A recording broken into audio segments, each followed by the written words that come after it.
मुझे लगता है कि मैं जब अलीगढ़ से छोड़ के आया था तब हमारी माँ कुछ रामायण वगैरह पढ़ा करती थी। उसके बाद पहली बार मुझे किसी सार्वजनिक फंक्शन में रामायण दी गई है, और आप यकीन मानिए मैंने अपने जीवन में कभी रामायण पढ़ी नहीं, सिर्फ सुनी है। लेकिन मैं दिल्ली से यहां तक मेरी मेज पे कुरान मजीद रखा हुआ है, वो मेरे पास रहता है, क्योंकि आज की डेट में रामायण पे बात करने बताने वाले बहुत लोग मिल जाएंगे आपको, लेकिन कुरान मजीद, इस्लाम, जिहाद, शरिया, इनके बारे में आपको नहीं पता है कुछ भी। इसके बारे में लोग बताने से कतराते हैं, लोग दाएं बाएं करने लगते हैं, लोग अपोलोजिस्टिक हो जाते हैं, और हम सीधे सीधी बात करने से दाएं बाएं करते हैं।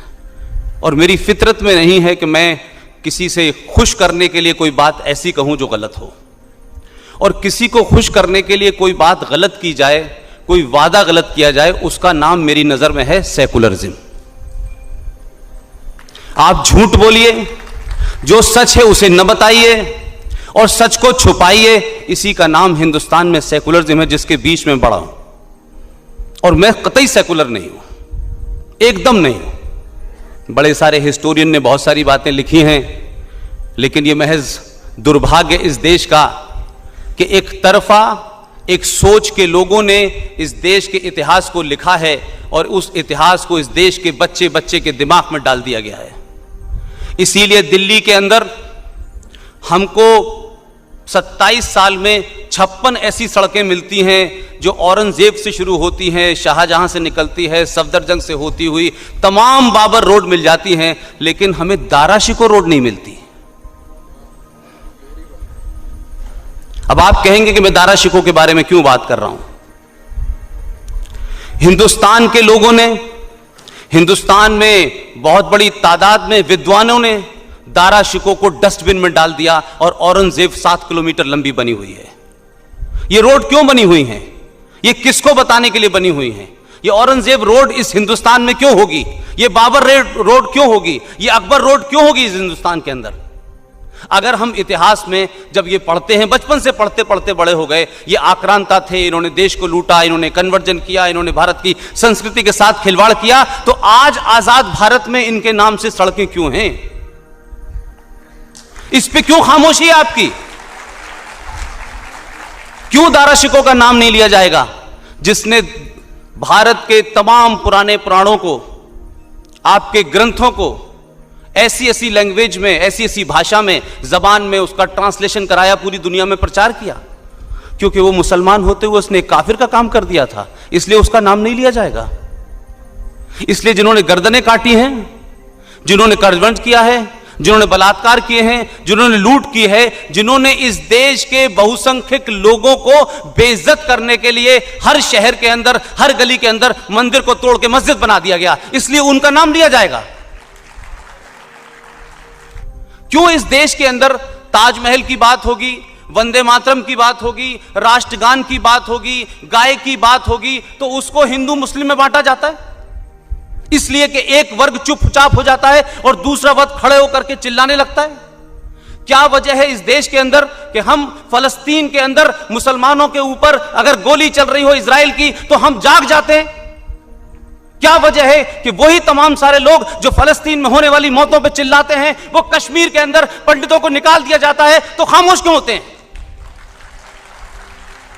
ये जो सेलेक्टिव मेमोरी है, कराची के अंदर, अभी अफजल भाई से लेकर तमाम लोगों ने रेफरेंस दिया, कराची में जब ये भारत पाकिस्तान बटा तो ईस्टर्न यूपी से खास तौर से बहुत सारे लोग वहां जाके बसे, और वो सब उर्दू स्पीकिंग लोग हैं, उन्हें मुहाजिर कहा जाता है, जैसे हिंदी में शरणार्थी कहते हैं। अभी हाल में आप तमाम, मैं इसी सारी बातें आज के रेफरेंस में इसलिए कह रहा हूं कि आप उसको ज्यादा बेहतर समझ पाएं। रोहिंग्या मुसलमानों के मामले को आप सबने इस देश में देखा, टेलीविजन पे देखा, बहस में देखा, बड़े प्रदर्शन देखे, कोई देश को हिलाने वाला है, कोई संविधान को तोड़ने वाला है, कोई भारत की चूल्हे हिला रहा है, ऐसे ऐसे नारे लग रहे हैं। लेकिन मैंने इस देश के अंदर अलीगढ़ मुस्लिम यूनिवर्सिटी से लेकर दिल्ली के 30 साल के सफर में मैंने यह कभी नहीं देखा कि कराची में 27,000 मुसलमानों का कत्ल वहां की फौज ने किया, लेकिन एक प्रदर्शन नहीं हुआ, यहां के मुसलमानों ने भी नहीं किया। क्या कराची में मरने वाले मुसलमान का धर्म कुछ अलग था जो फलस्तीन में मरने वाले का अलग है? और वो जो लोग कराची के ऊपर नहीं बोलते, वो रोहिंग्या मुसलमानों के लिए परेशान होते हैं, नारे लगाते हैं, धरना करते हैं, प्रदर्शन करते हैं, देश के साथ खिलवाड़ करने की बात करते हैं, संविधान को उड़ा देते हैं, फौज को गाली देते हैं। ये मुखौटा और मक्कारी कैसी है भाई? लेकिन कुछ लोगों को अपनी सियासी रोटियां सेकनी है, वो सेकें, सियासी बातें करें, मुझे उसका भी कोई दुख नहीं है। सवाल यह है कि वो विरोध करते करते इस देश के खिलाफ खड़े हो गए।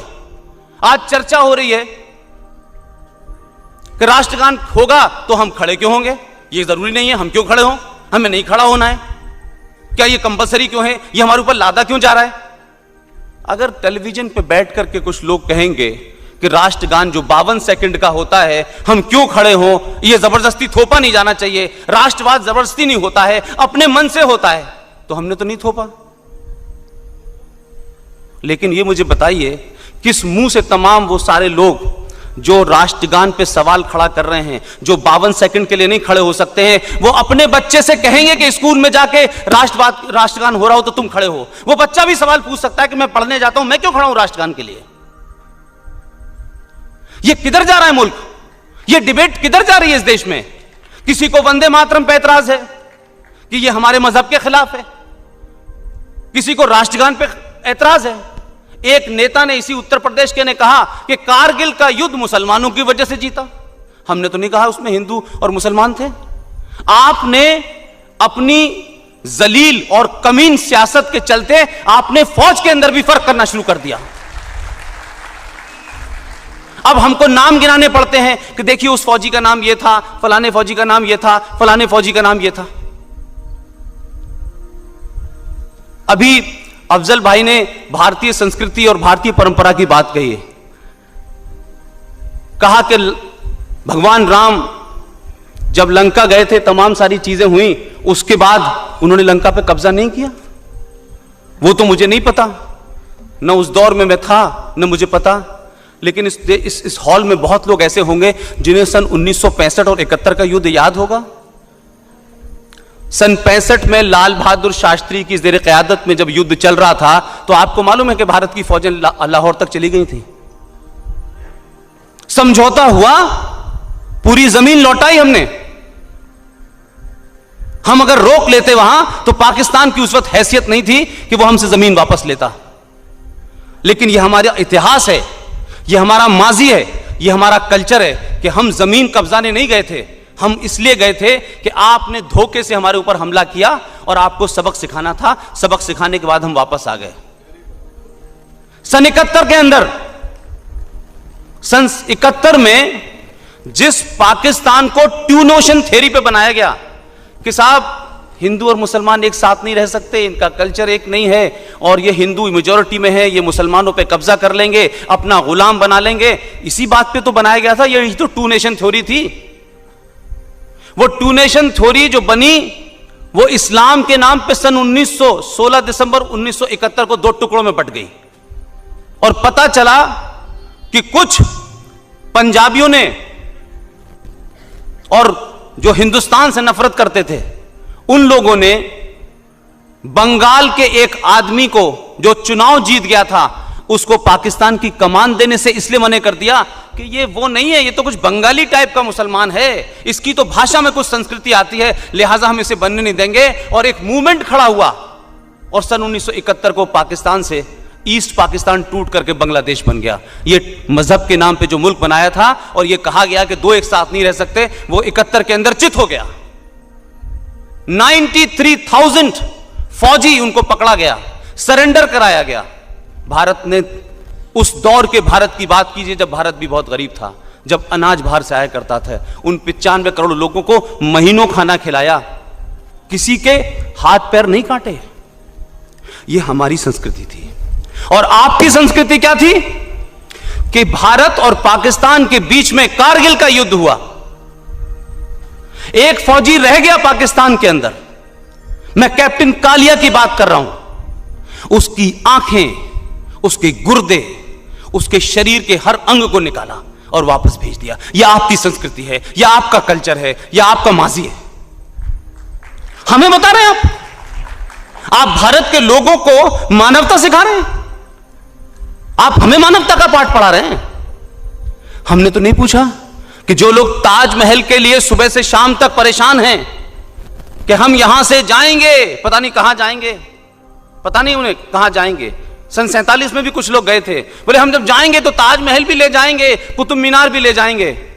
उन लोगों से जरा पूछिए, इस्लाम के मानने वाले हैं, कुरान शरीफ का सुबह शाम हवाला देते हैं, कौन लोग हैं जो ताजमहल के मकबरे के लिए हिंदुस्तान को तोड़ने पे तुले हैं? ये वो लोग हैं जिन्होंने मोहम्मद साहब की बेटी फातिमा की कब्र के चिथड़े उड़ा दिए। कौन लोग हैं ये? उनकी बेटी को, उनकी कब्र को चिथड़े उड़ा दिए। वो कब्र कहीं मौजूद नहीं है, वो लोग ताजमहल के लिए जान दे रहे हैं। मैंने आजमगढ़ में भी कहा था, मैं फिर दोबारा कह रहा हूं, इस्लाम के अंदर बुत परस्ती के खिलाफ है। इस्लाम बुत परस्ती नहीं हो सकती, उसी के खिलाफ एवोल्यूशन हुआ था इस्लाम का।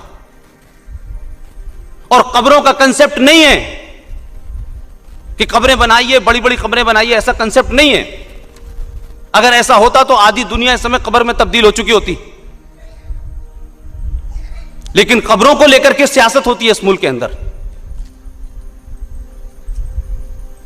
मोहम्मद साहब की कब्र देखी किसी ने? कहीं है कब्र? लेकिन हिंदुस्तान में कुरान के ऊपर, इस्लाम के ऊपर, पाकिस्तान के ऊपर, मुसलमान के ऊपर, ईद के ऊपर, दिवाली के ऊपर, हर चीज पर सियासत होनी है।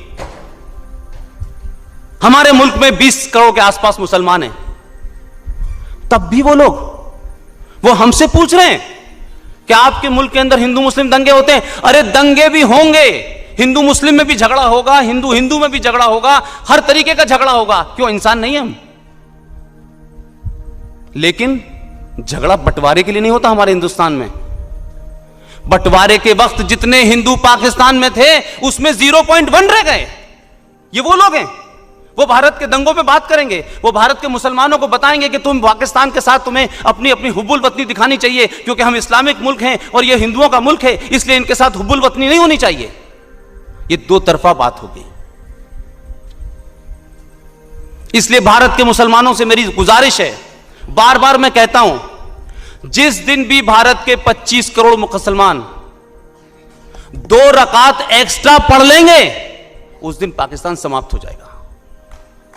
आप 2 रकात पढ़िए कि आज हमने लानत भेजी पाकिस्तान के ऊपर।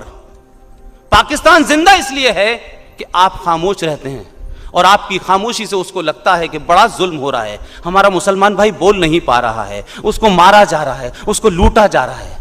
जिस दिन आपको लगेगा कि हम इस मुल्क में रहे हैं, लड़ेंगे भी, मरेंगे भी, आपस में सब कुछ करेंगे, लेकिन हमें तुम्हारी सिंपैथी की जरूरत नहीं है, उस दिन हिंदू मुस्लिम का झगड़ा नहीं, पाकिस्तान से खत्म हो जाएगा।